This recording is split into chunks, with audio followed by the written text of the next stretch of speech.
Otamendi, él es de México.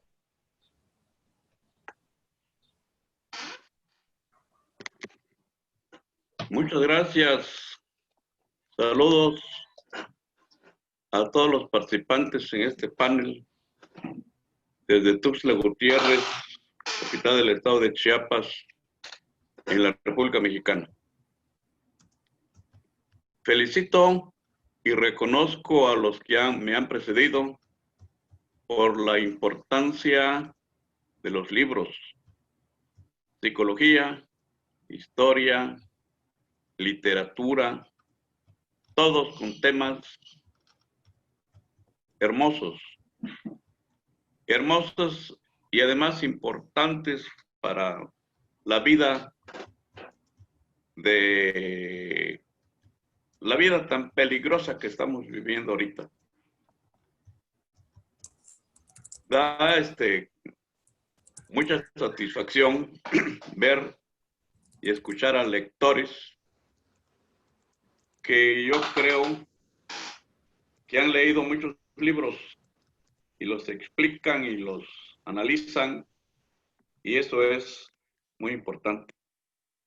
Y como que alguien me decía por ahí hace algún tiempo, ustedes que leen, dice, el que lee debe ser como el que hace un libro, debe de trascender. Y yo encuentro actualmente este foro en donde podemos escuchar y, en mi caso, humildemente dar alguna pequeña aportación. Durante toda mi vida fui maestro en todos los niveles educativos, desde primaria hasta universidad, y pues uno se ve obligado a leer, pero también esa obligación en determinado momento se vuelve un buen hábito, de tal manera que la lectura es importante. Ya no estoy en servicio, pero la lectura se me quedó. Sigo leyendo, a lo mejor no con tanto análisis y como lo hacen al menos ustedes, pero sí leyendo cuestiones importantes. Yo quiero no leer porque es una novela de 400 hojas. Una novela, no sé si han oído, de Bruno Traven, que se llama El tesoro de la Sierra Madre.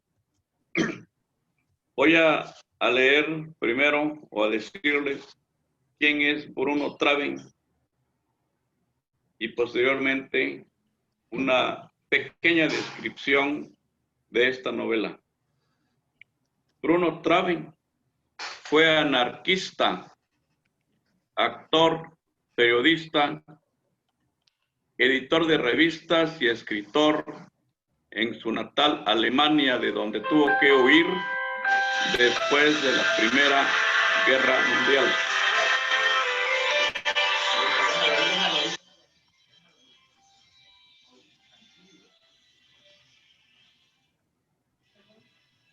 Después de la Primera Guerra Mundial, llegó a México en 1924, donde se inspira en la Revolución Mexicana para su obra narrativa.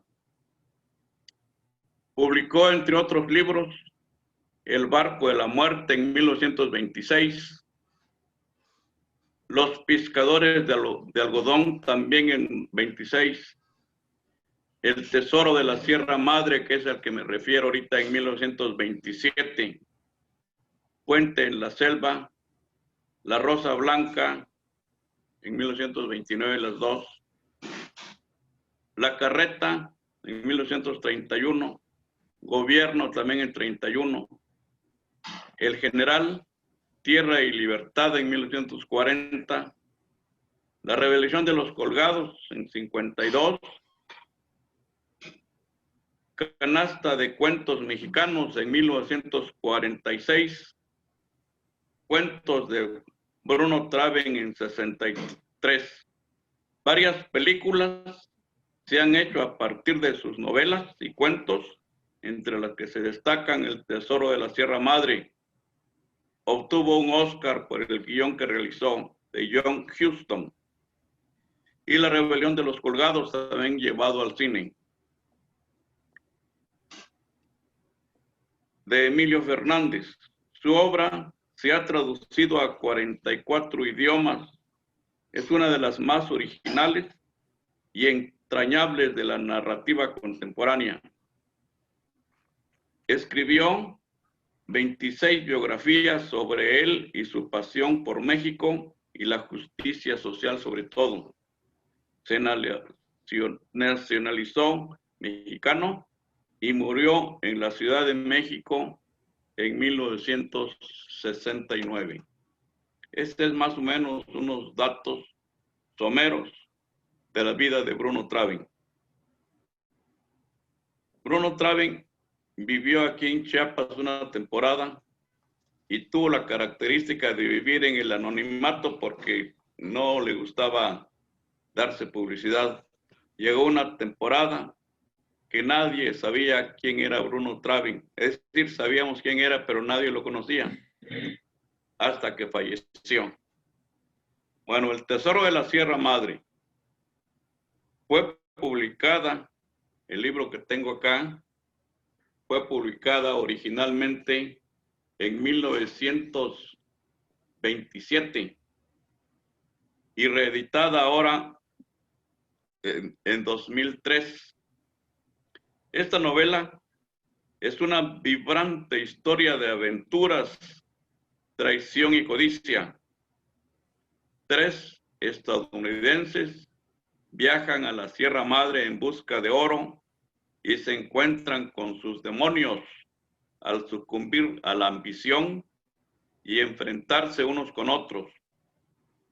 Situada en un México rural, la novela tiene una gran tensión dramática y es una de las más entrañables del etnicismo de Bruno Traven. Incluso John Huston llevó la historia a la pantalla en 1948. Con una mirada profunda e irónica, Traven logra en El Tesoro de la Sierra Madre una fábula poderosa, llena de significados y de su filosofía vital. Una obra maestra que ningún lector debe perderse. Traven cuenta mejor sus historias que los grandes narradores, profundiza más en sus personajes que los llamados escritores psicológicos.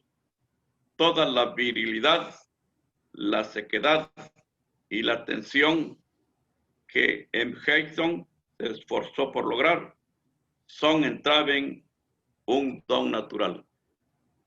Esta reseña o bosquejo de la novela fue escrita por Book and Bookman.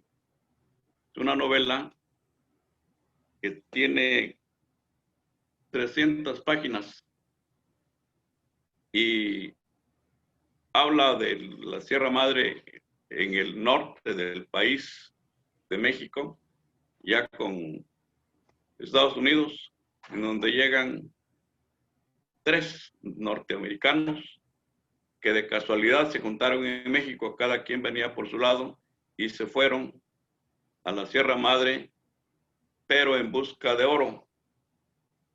En busca de oro porque era cuando todavía estaban la influencia española.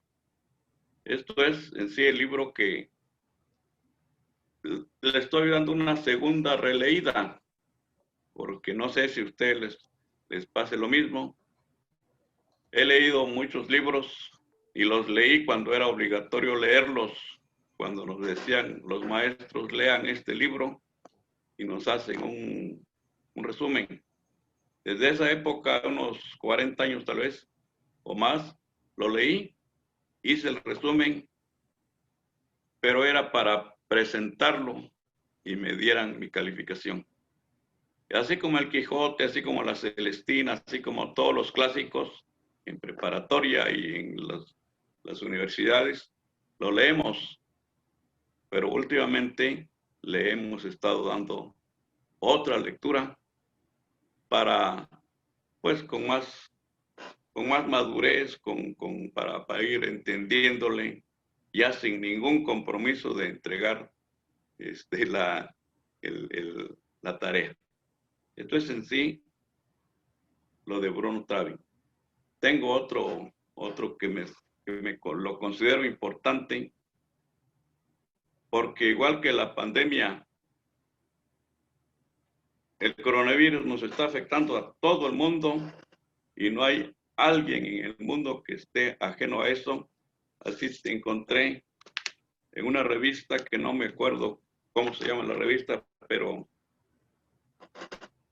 me llegó a mis manos y voy a leerle, antes de leerle el título, le voy a leer la introducción del artículo y luego algunos aspectos porque es grande el artículo. Dice, malas noticias para el mundo. La mortandad de abejas continúa pese a los esfuerzos de organizaciones civiles y gobiernos. Cada año, la industria agrícola pierde millones de dólares con esta crisis que ha puesto a temblar la economía global. En medio de la turbulencia, cobra fuerza la renta de colmenas para la polinización, un negocio de cual México ya es parte. Yo le agrego que ya no solo México, sino todo el mundo. El artículo se llama Tras el oro de las abejas. Y aquí nos tenemos,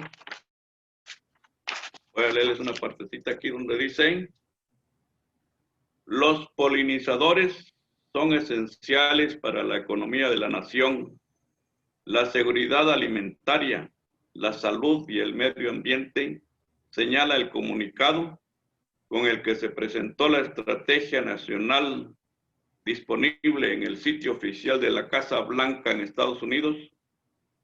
Tan solo la polinización por parte de la abeja mielera agrega más de 15,000 millones de dólares a los cultivos agrícolas cada año y ayuda a asegurar que nuestras dietas incluyan gran variedad de frutos, nueces y vegetales.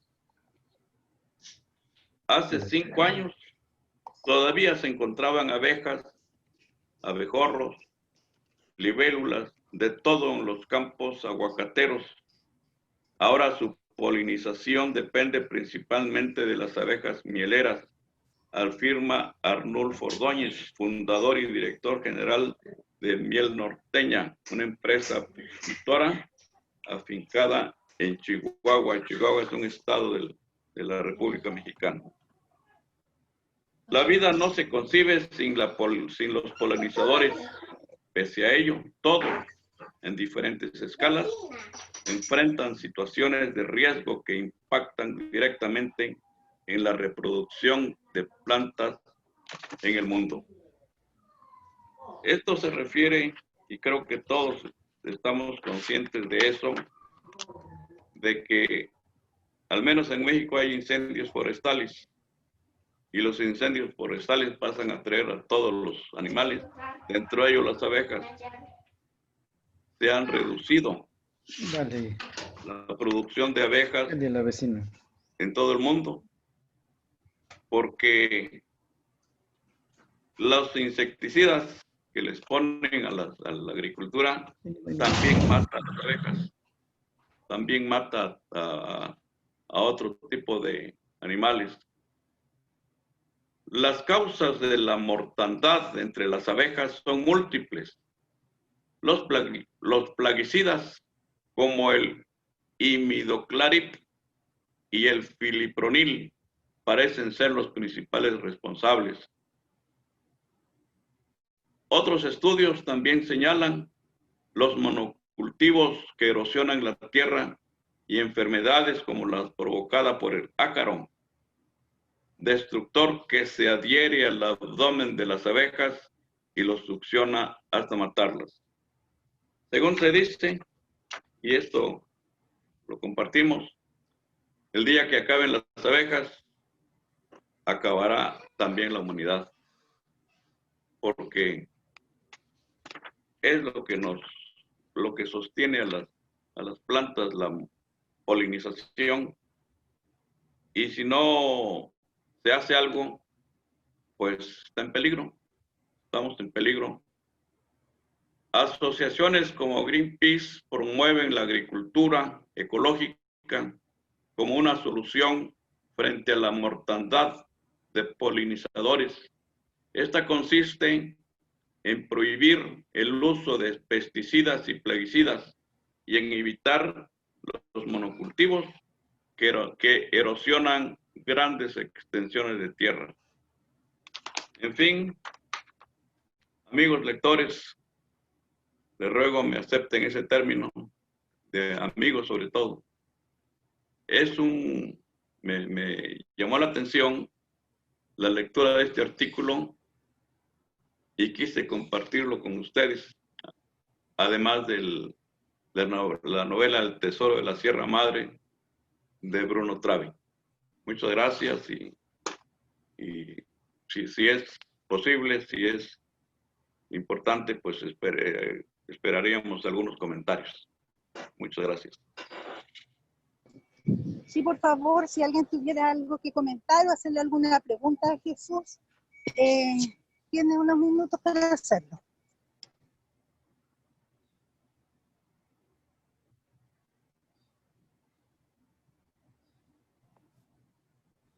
El nombre del autor, por favor, de La Sierra Madre.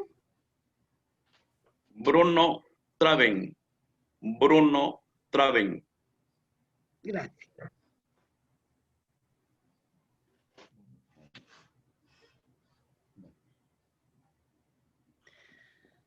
Traven, ya. Traven. Bruno Traven. Muy bien, estimado. ¿Alguna alternativa que haya sobre la preservación de este eslabón de la vida tan interesantes como las abejas?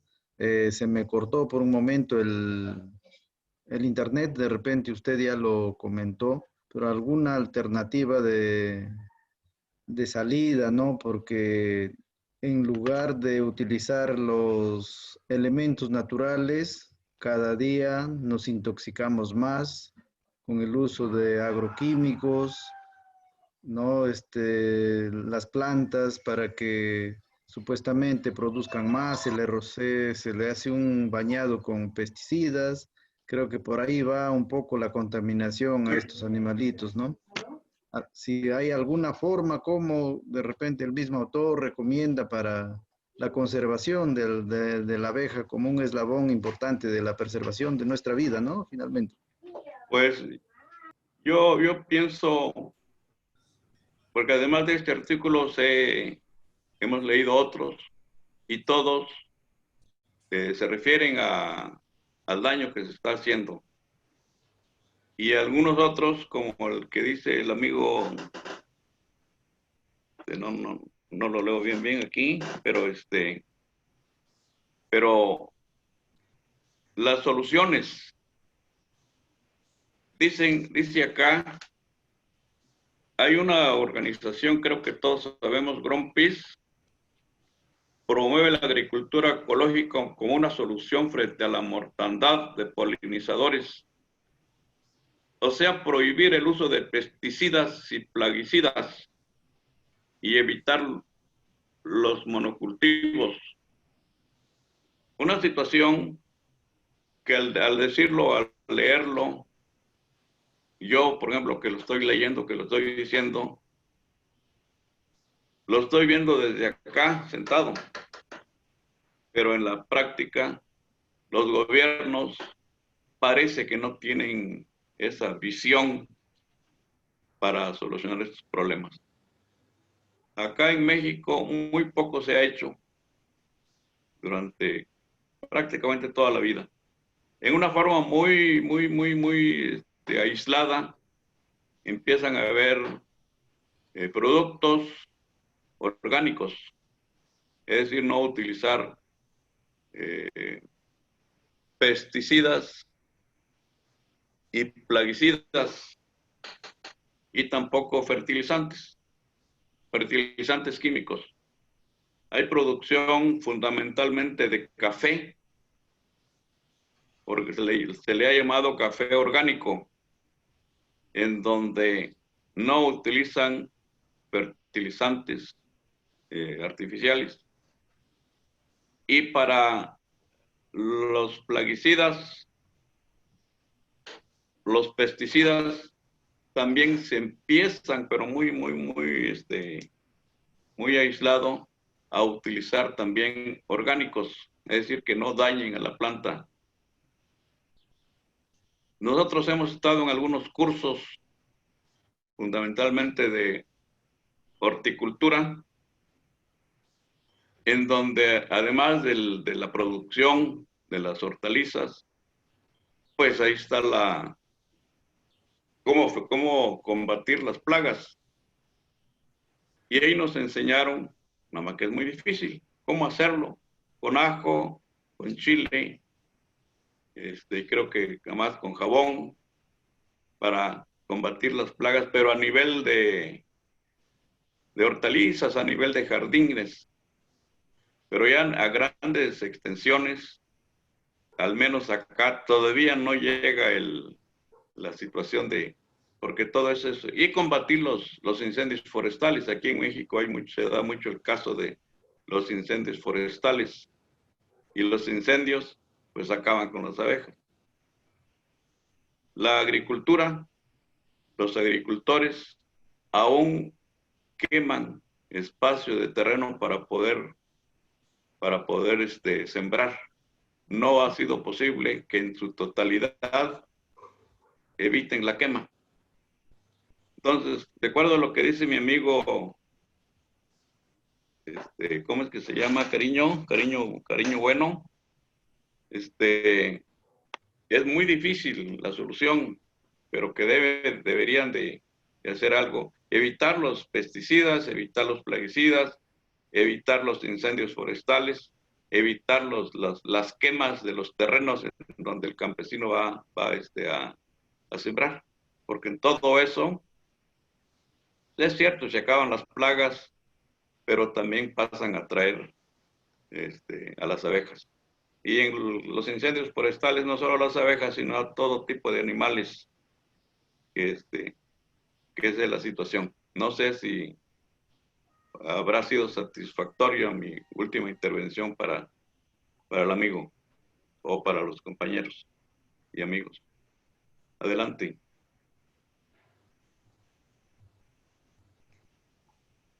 Muchas gracias, Jesús. Muy interesante